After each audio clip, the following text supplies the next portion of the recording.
So why did I build Jira scripting? Well, we do a lot of certifications at Genesys, and when you get these certification forms, it's just a massive spreadsheet of controls you need to go and find answers to. These are just screenshots from our security page that's live on the internet. But each one of these certifications is done annually, and there's just a big pile of requests that are going to come in. So, I think many softwares are developed from these great words of, I'm not doing that by hand. So that's why we started. That's why I started it. This is what has us here. So how is this talk going to go? How are we going to get through this? Well, I have a little video that I think should explain how we're going to get through this together. We've got ready, begin, you begin. Artificial amateurs aren't at all amazing. Analytically, I assault, animate things. Broken barriers bound in by the bomb beat. Buildings are broken, basically I'm bombarding. Casually create catastrophes, casualties, canceling cats got their canopies collapsing. Detonate a dime a dank, daily do and do. Demonstrations. I sped this up here because you don't need to see the whole thing, but you can follow the QR code to see the whole video. Let's see those emojis go and see if they're still working for you guys. Come on, Daniel, get it going.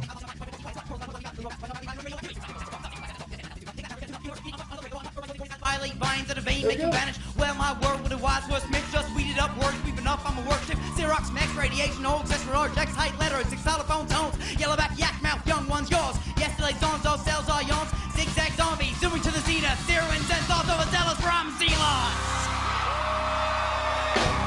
Come on! I love that.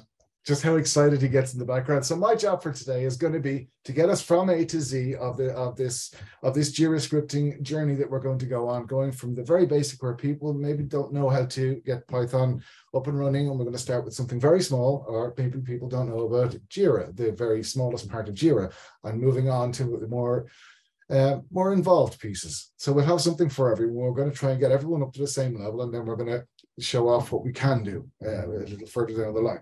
So my job is to get us from A to Z, and your job is to get excited, just like this guy right here. So I want to see those emojis popping.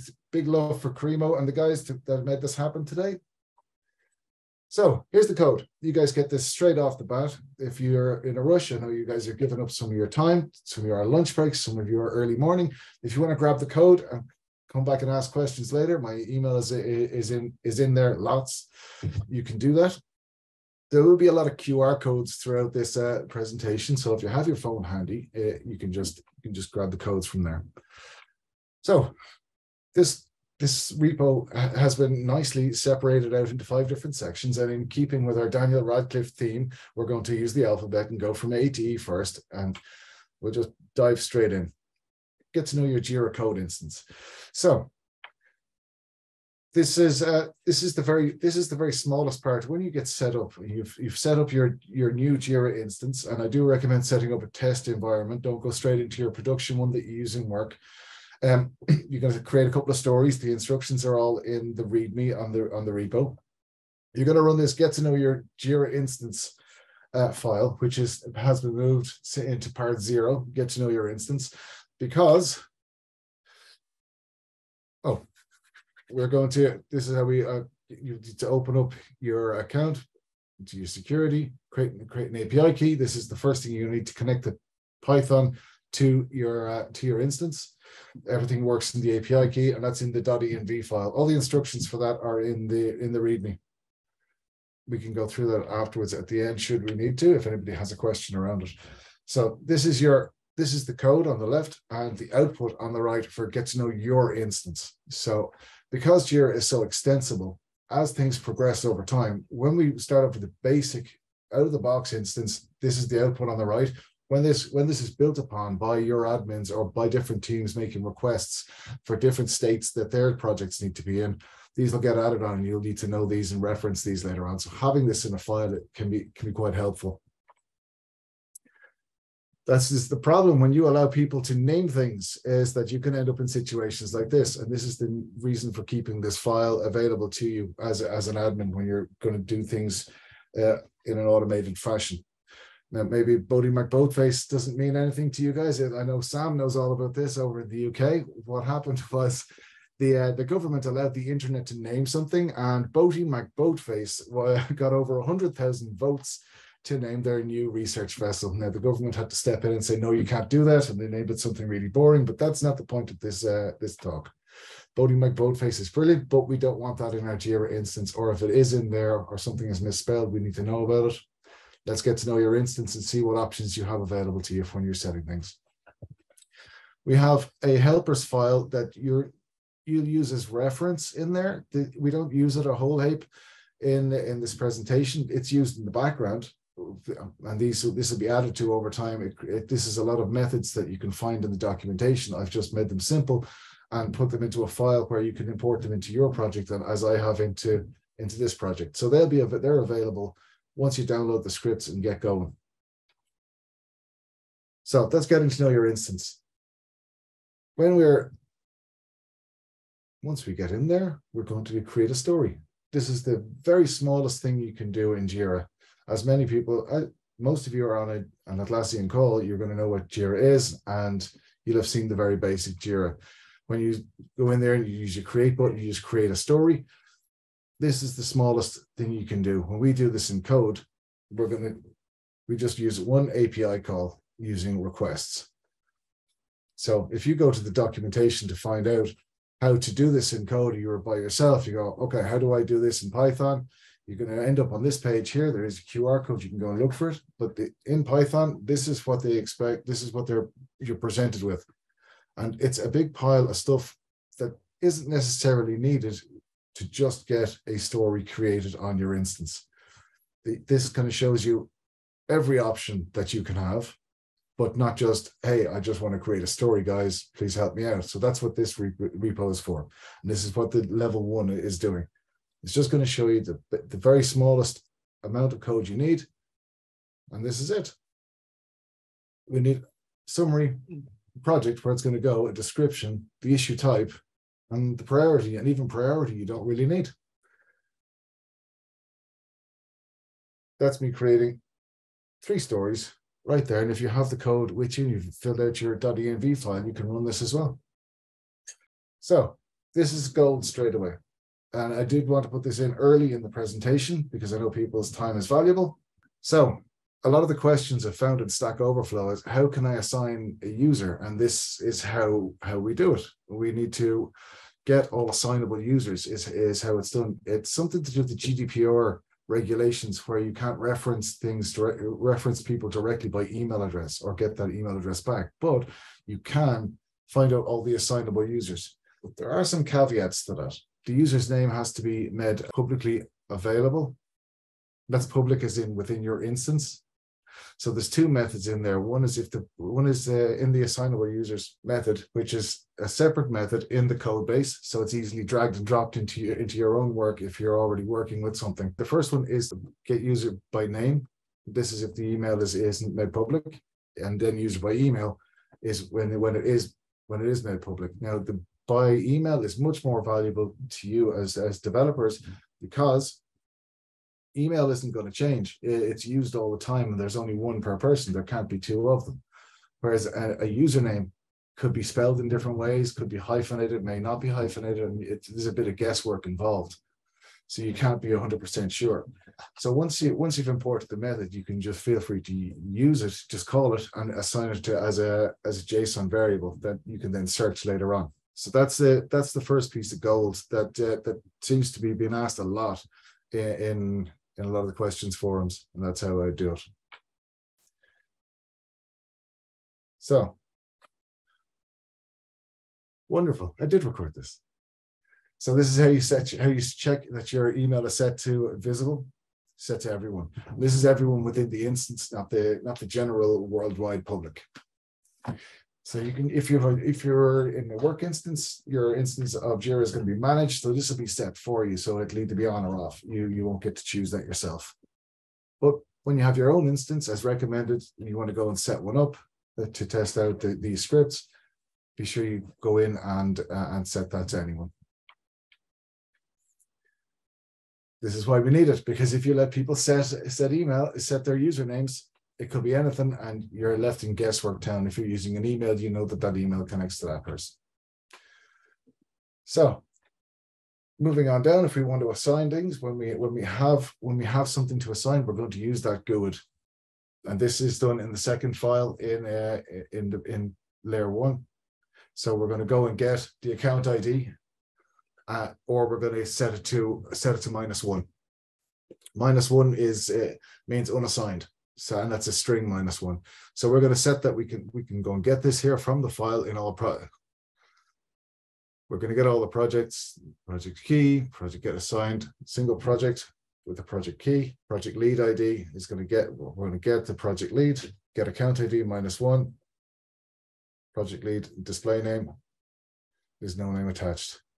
And then we can set this using the project lead ID. So we're going to go and get the project lead from the project. That's if we don't know who we're going to set it to, and set the story to that person who owns that project. So if you're in a situation where you have to make a load of tickets across a lot of different projects, and you know the project owner is the person that should get this, and they should then pass that on to go and get the answers or go and get that ticket actioned by someone. That's why you would use the API key to get the lead. So this is in here as a bit of a gripe, but it's also got fixed. So we're really, really happy about this.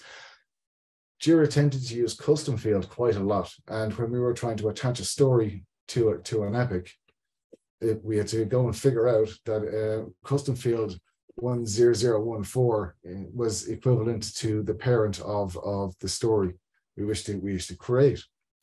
So they've changed that now to a parent and then a JSON object with a key and the parent key, which is much easier to use.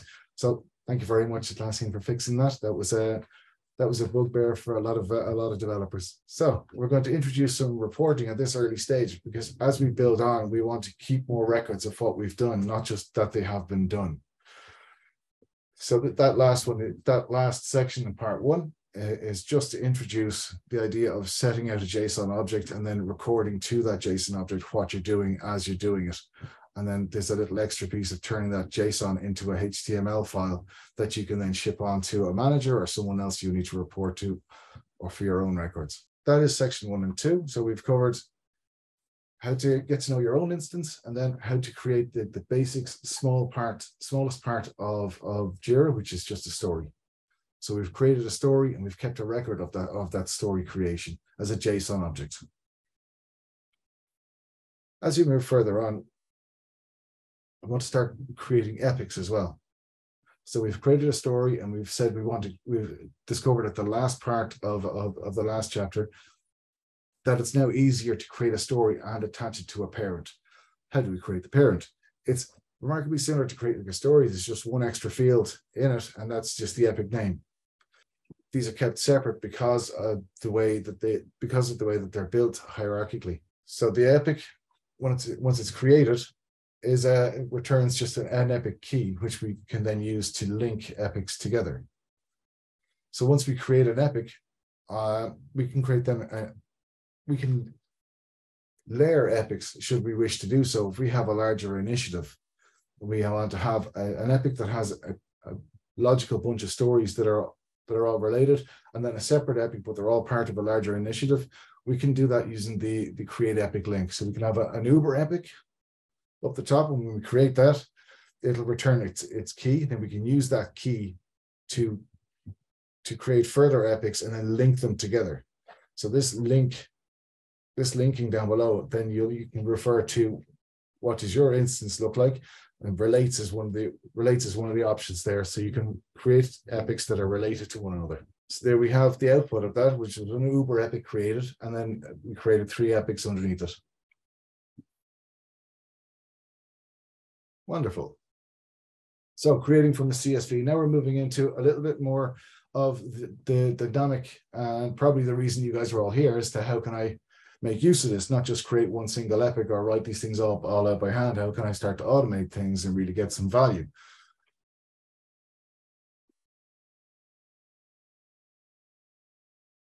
Come on, PowerPoint. There we go. So part 3 is there's 3 parts in this part 3, which is creating from a CSV. So we're just going to create straight from a CSV. So we're just going to put it into a loop for each. We're going to open the file. For each row in the file, do an action. And it doesn't have to be any more complicated than that. Now, when we did this at PyCon, we discussed afterwards maybe using async.io to kind of do these things asynchronously. And while it's a very valid way of cutting down the time of which it takes to do something, when we're trying to learn how these things run, and you're going to run this on your desktop, not in the cloud somewhere, I think it's more valuable to be able to see it step through, and you can see where maybe issues have happened or where things have gone wrong, or you can run this in debug mode to actually see what's going on and what's happening. So that's it. You just need to input in mock data CSV, and that's provided in the repo, so you can run this directly yourself.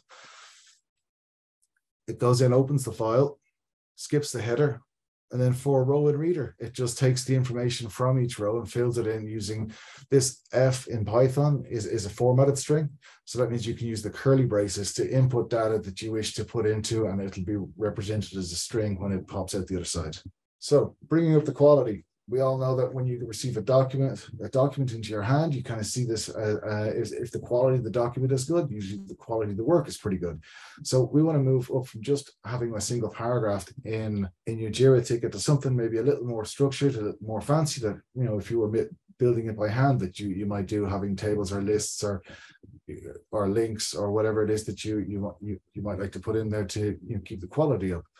There isn't a kind of fluid way to do this right now through the API. What they have provided is a website that you can go to, enter your details in there, which is what I've been using.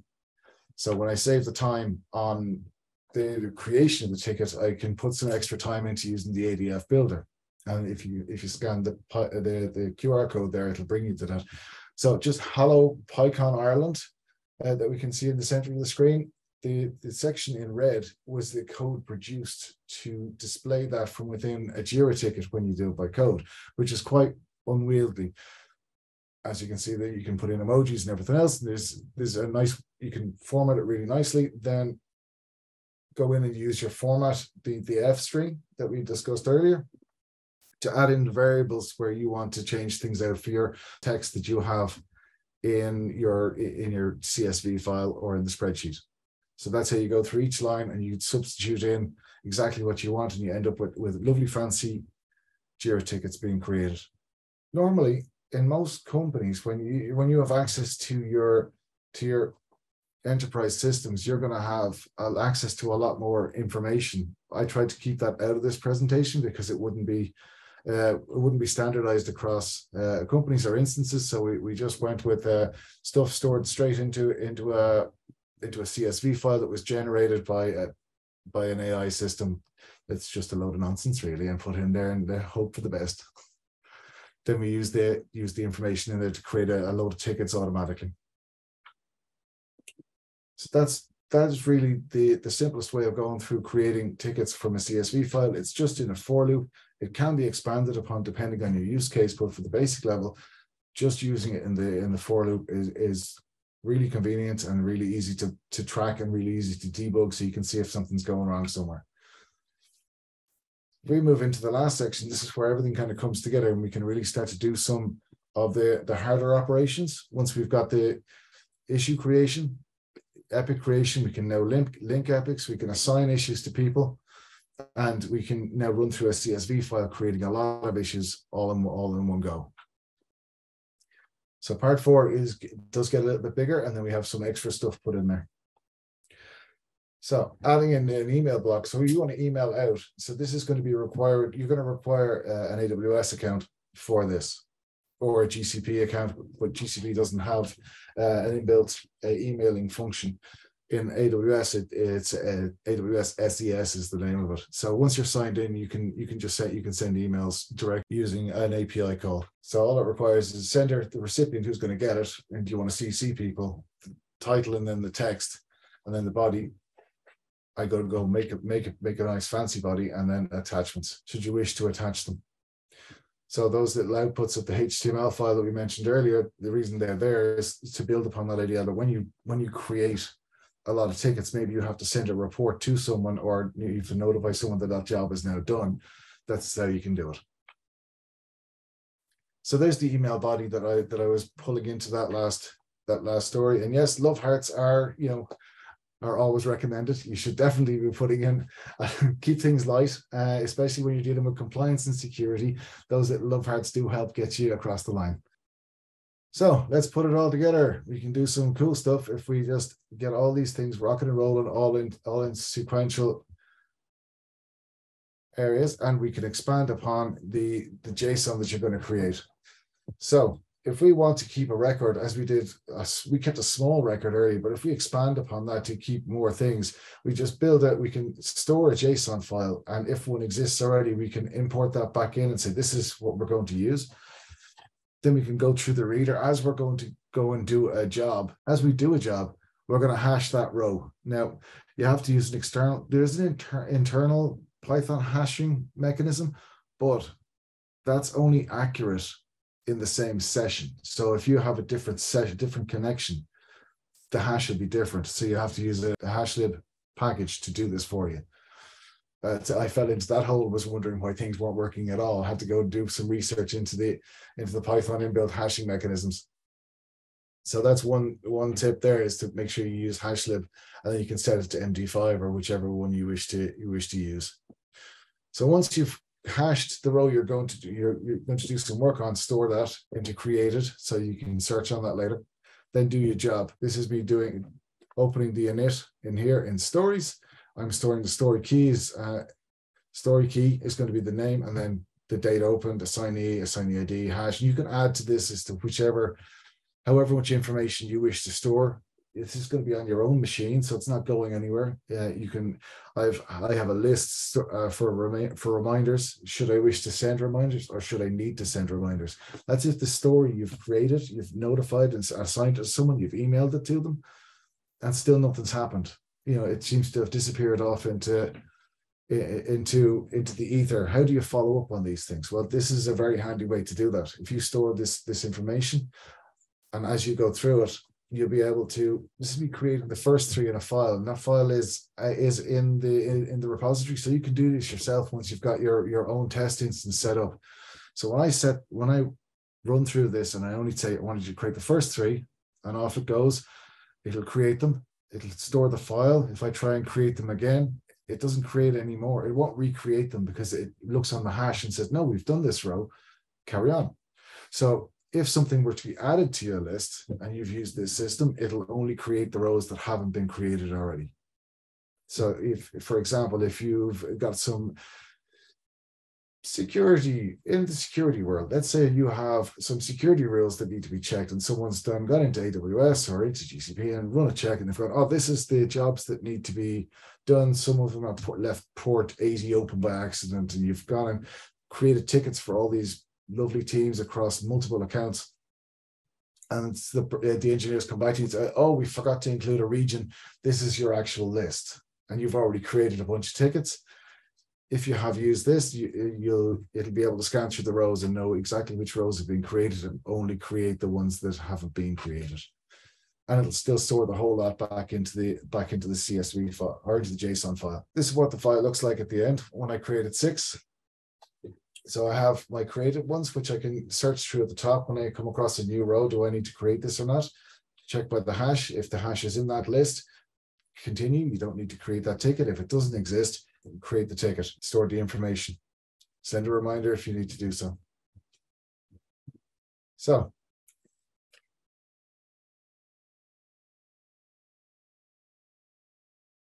in here, we are going to create and then create a fancy issue. So you can see on the right hand side when we've used the ADF builder, and that we're going to create a nice fancy ticket.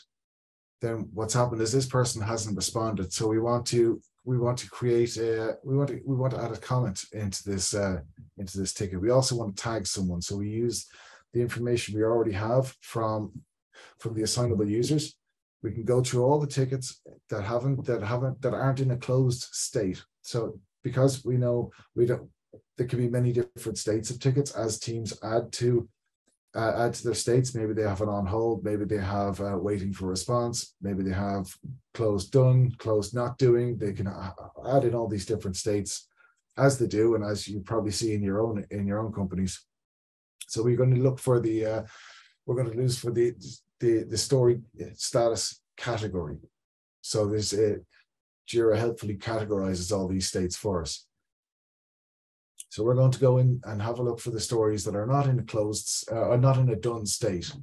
And anything that's not done under this epic, we know we need to send them a little prompt. So I'm adding a comment, again, using the ADF builder to make it nice and fancy, and add in, the information that we need. We can see in the right-hand side where the comment was added. This ticket was created back in, then was sent to this person. It's still in your backlog. You can kind of say, look, what's going on? You're kind of saying, this needs to be actioned. What's the next step? Maybe this person's been out or didn't ping for them. Maybe we didn't send them an email. A lot of people tend to have little email folder boxes that any of the auto-generated emails from Jira kind of end up in that little black hole and no one looks at them anymore, especially when they get a lot of updates. So we want to make sure we have an email sent as well. So we're going to go through the same thing and say, hey, if this story still hasn't been done, we want to send you an email reminder to say, hey, you got to get this done. We also want to store this again into your JSON file so we can go through at any point with a manager or with your manager when they say, hey, you were supposed to make sure all these port 80 blocks or port 80s were closed. Well, what's the status? And you go, well, this is all the work that I've done. I've sent them an email. I've sent them a reminder on ticket. I just can't seem to get through. Maybe further action needs to happen. Maybe manager to manager. But once you have that record kept, you have that on your hard drive. Okay, bonus points for an interactive report. This is using Plotly. We're going to import the file the JSON file we've just used and say and do some fanciness with it using pandas. And we are going to end up with a nice interactive diagram where you can go in and you can show your manager exactly what's been done by whom and where it is and what state everything's in. This was kept very basic and can be edited and altered to suit your use case. And using the email attachment that we showed earlier, you could email this to your manager without having to do much else. You run your script, get the output, send an email to everyone that hasn't done their work or hasn't finished the ticket, and then send an email report on to your manager or the higher up leadership team that you need to report to. Don't forget to go to DevFest Ireland. It was on last year, so a bit late for that. Here's the code again, should you wish to have a look through it in your own time, and I hope you do, and leave comments. I hope it's made simple enough and step-by-step enough that everybody can get through it, and that you have an AWS account that you can use the emailer. If you have any questions, or if I've traumatized anybody by talking security and compliance, that's one of our HR people. She'd be happy to console you. And that is the end of the presentation.